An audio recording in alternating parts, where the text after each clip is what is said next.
ये नामुमकिन है कि उम्मत की अक्सरियत गुमराह हो जाए और एक बंदा उनके मुकाबले में आग पर आकर हक को पाले। तो यकीनन ये हदीसें बताती है, यकीनन उम्मत की अक्सरियत को गुमराह कहने वाला खुद गुमराह है, क्योंकि उनको गुमराह कहते ही ये गुमराह हो गया।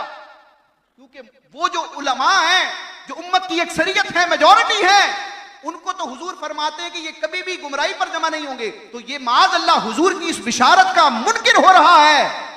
तो ये उसूल बनाए।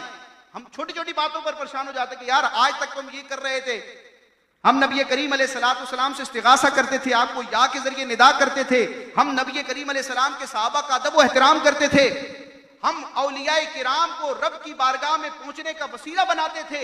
यार ये दुरुस्त है या नहीं है? तो आप बस ये आसान फार्मूला है, आप 14 सदियों पहले देखें तारीख के और आप उलट कर देखें, जिस अकीदे जिस अमल पर उम्मत की मेजॉरिटी थी वही हक है। और अल्हम्दुलिल्लाह इस वक्त रुए जमीन पर अहले सुन्नत व जमात के अकायद व नजरियात और मामूलात ये वो हैं कि 14 सदियों में मुसलमानों की अक्सरियत इन्हीं अकायद पर थी।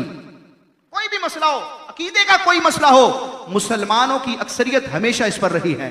लिहाजा ये झूठा है, ये गुमराह है, ये दज्जाल है, ये कज़्ज़ाब है। उम्मत के उलमा, उम्मत की मेजॉरिटी बरहक है।